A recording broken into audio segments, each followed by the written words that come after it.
probably around 105 degrees. And then it was just super hot and I got sunburned a lot. So just bring sunscreen, or well, I actually probably don't need to bring sunscreen. They have sunscreen there, but it's very hot. So prepare for hot weather. It's very, very hot there.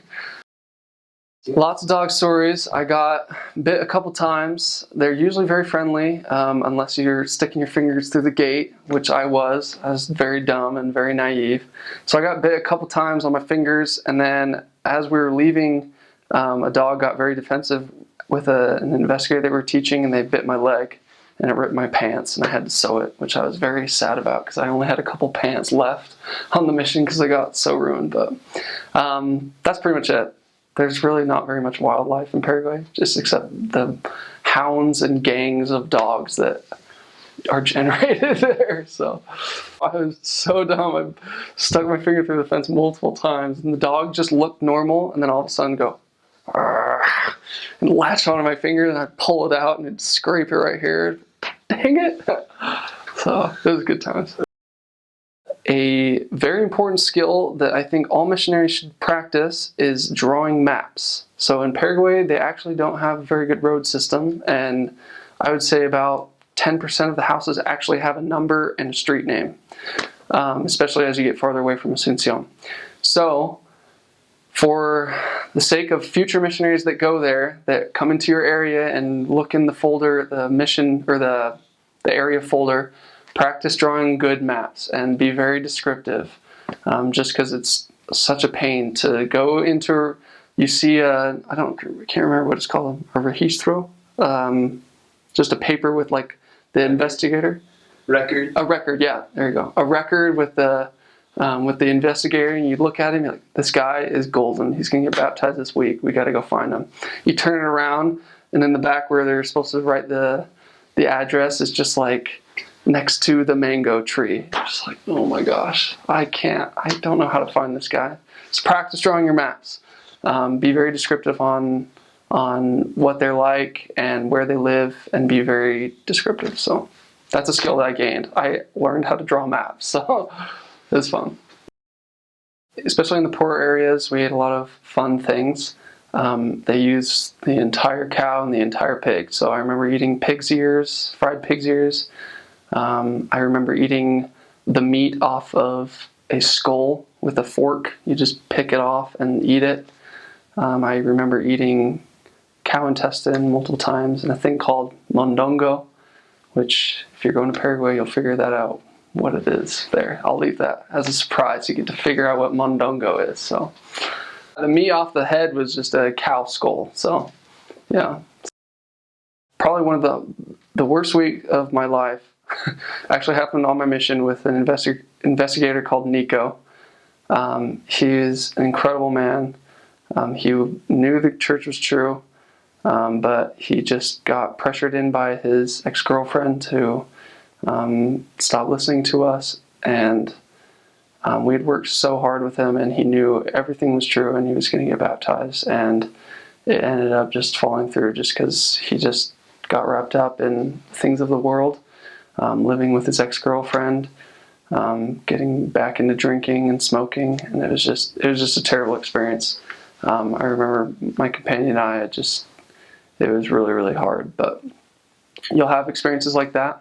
You just got to pick yourself up and know that there's someone out there that's ready and willing to make changes, and just press on. Just have faith that you're going to be able to find a new person and help as many people as you can. So I grew definitely in just my faith in God, and that, the mission is not easy.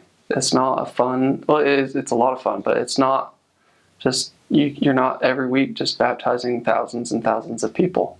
It's a lot of hard work. It's a lot of physical and mental and spiritual work in order to help the work progress, My faith just grew so much from that one experience, but then multiple other experiences very similar to that, and just having to realize that it's not me being a bad missionary.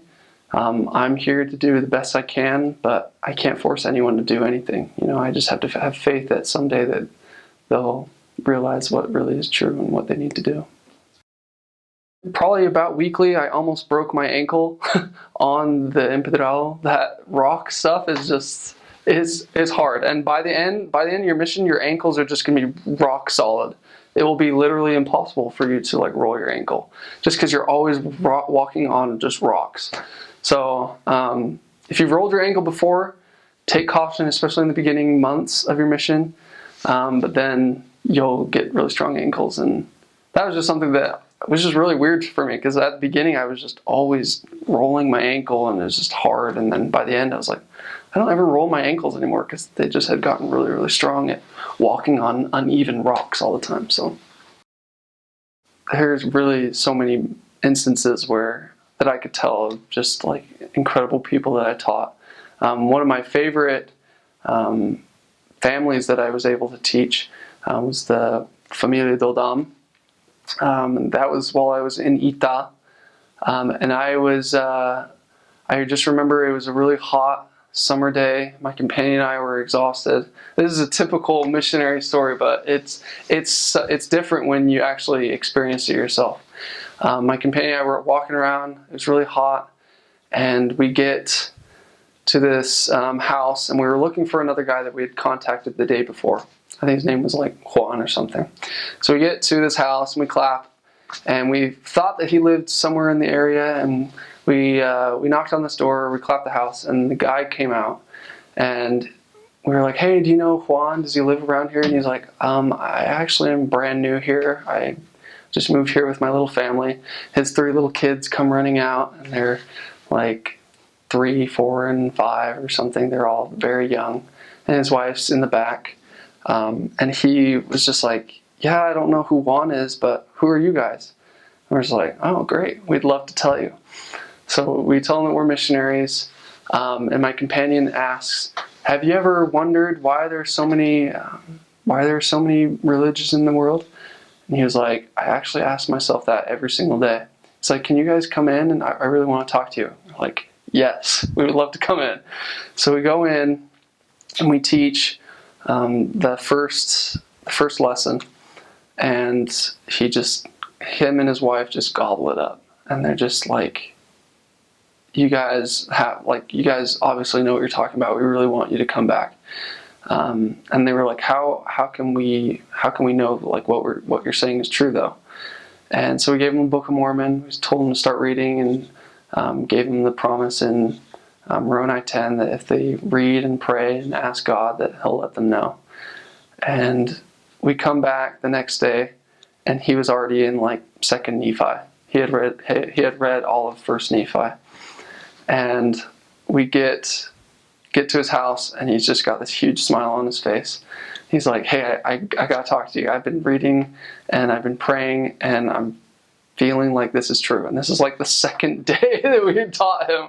Like, okay, well, let's get things going.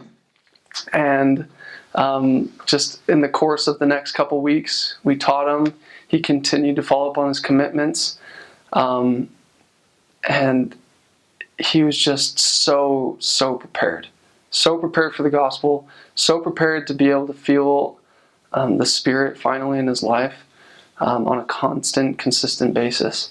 Him and his wife were married, which is actually pretty rare in Paraguay for a man and wife to be married. They usually just live together, but him and his wife had already been married, and their kids were all of theirs. And I just remember being able to go through their conversion process. They got familiar with the ward, and they just gobbled every second of it up. You know, I was able to baptize them. And a year later, I had already left from the mission, but they went through the temple. Like on the day of their baptism, they were able to go, and so they had made a goal to get sealed in the temple. And he's actually the branch president now of the branch that we were in. And it was just such an incredible experience. And the thing is that story wouldn't be super important to anyone else.